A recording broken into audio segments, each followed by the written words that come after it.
It's your boy, the one and only 250. Good morning. I know I'm looking kind of rough. Your boy need a cut. I need to shave. I mean, it is what it is. But I told y'all, those that have been paying attention, that QP versus QP, I got QP. And that's all I'm saying till we do an OBR. Well, unfortunately, we did not get to do an OBR episode on QP versus QP as planned. So for those that were looking forward to that, I do apologize. However, I have decided to do a QP versus QP recap on my own, and here it is. Now, as usual, starting off, I'd like to shout out my OBR people, of course, War Room Sports. I like to shout out my Straight Shot people. I like to shout out everybody associated with the Battle Rap Nation. Chris Unbiased Review Group, Angry Fan, and even shout out 750. Just everybody. If you support battle rap, I support you. It's that simple. Cut and dry. I also want to shout out people that don't support me. All my haters. And I know y'all out there because I see y'all in the comments all the time. All the time. Because you need opposition to keep the grind going. That's simple. Now let's get to this QP versus QP.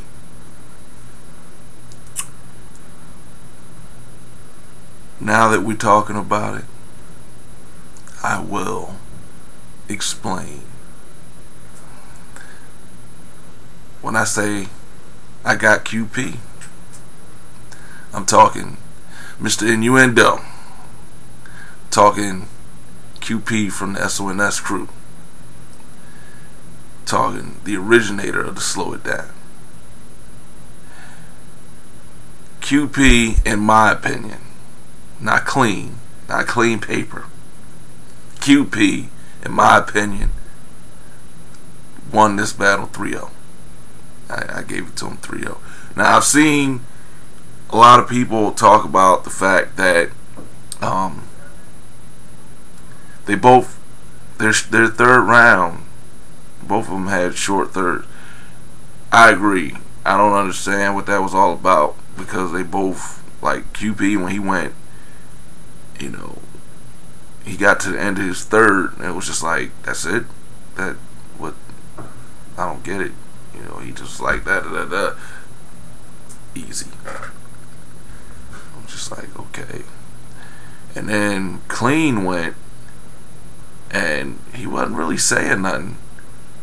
And then when he got to saying something, he was done. But QP just had bars. He just had ridiculous bars. His schemes, wordplay. He just had the better all-around bars and the better all-around performance in this battle. It seemed like Clean came into the battle 150% convinced that there was no way that he could lose the battle. And because of the fact that he was so convinced he couldn't lose the battle, he didn't really take it seriously. And that's a mistake a lot of people make. I say all the time, you cannot look at another battler's past performances. You can't look at your opponent's past and assume based on that past, or assume based on what you know about that person as far as battle rap, that you're guaranteed a victory. It's not that simple. Battle rap in that aspect is kind of like football. How they say any given Sunday, anybody can win, anybody can lose. Same with battle rap. You know, there are battles that you look at and you go, okay, well, I think so and so is going to beat so and so. You know, and that's a valid point from the point of view of an onlooker, from the point of view of somebody that's not actually participating in the battle. But when you're actually participating in the battle, the worst thing you could do is underestimate your opponent. Because that opponent could be looking at you and thinking, I have to prepare. I may not have prepared for all these other past battles, but I have to prepare for this battle right here. That person might have a personal vendetta against you. You know, he may just not like you. He may have something to prove. And when you come into the battle and you half stepping, you basically setting yourself up for failure. And I think Clean just, I'm not going to say he walked into a body on this one. He definitely walked into a L. I mean, he just wasn't there. It was just like, you know. And another thing about this is it was definitely a style battle. It was definitely a style battle. Because there were people, I mean, just watching the crowd at the battle, there were people who were really feeling what Clean was saying, you know, over what QP was saying. And I don't get that. But that's more because of who I am and how I am. Like I said, people look for certain things. I've said that quite a few times. QP was bringing bars. He was bringing lyrics. He was bringing wordplay. You know, he was bringing lyricism. Clean was bringing that thug shit. And if that's your thing, then I can see why you, Clean was, he was bringing it this battle. It's like, not to me, you know, I wasn't impressed. You know, even from a gun bar standpoint. I mean, you compare Clean to Cal, Clean to Rex. You know, just this battle right here. Not his career on a whole, but just looking at this QP versus QP battle. Calico.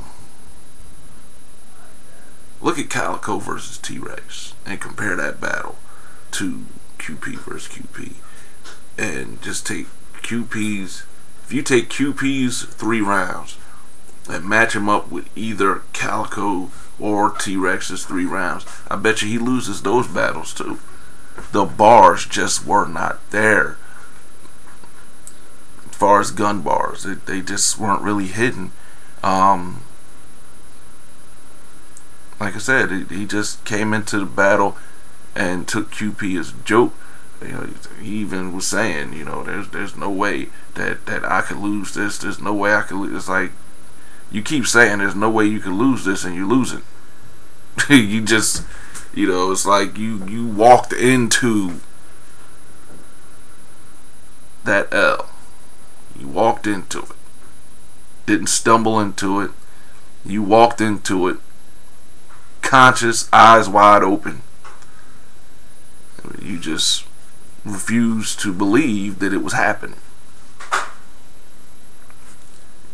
I mean, what else can I really say? What else can I really say about this? I mean, it was a good battle. I don't want anybody to walk away from this thinking, oh, 250 thought the battle was trash. No, it was a good battle. I enjoyed the battle. I watched the battle a few times. You know, my opinion has not changed. I see a couple people that have said Clean lost 2-1 instead of 3-0. You know, everybody has been 3-0 or 2-1.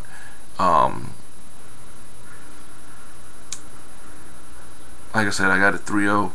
The 2-1 people, I can kind of see it, only because they both had really short third rounds.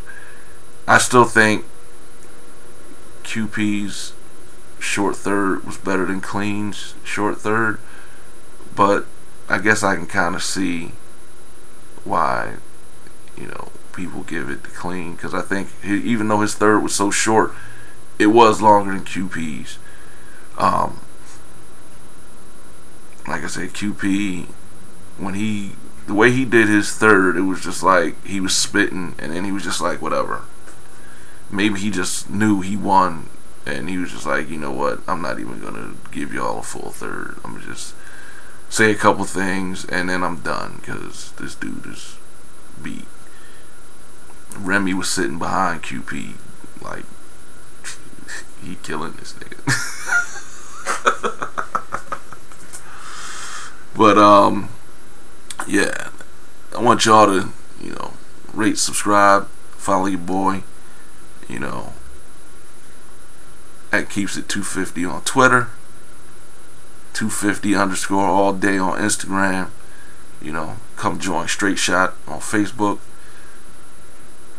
You know, I'm here. I'm all around. As usual, I will check y'all very soon. I know, like I said last John, February was very quiet. Now battles are starting to drop, and they are battles that are worthy of getting reviews. I think my next recap is going to be Bricks versus Danny Myers. It was a very interesting battle. It was a very close battle, in my opinion. And that's all I'm going to say on it right now. I'm going to leave all the rest of my comments for the actual recap. Oh, shout out to John Rhines. I didn't mention you when I originally was shouting out people in the beginning. My bad. Shout out to John Rhines. Yo, and on that note, the boy is out. I'll check y'all later.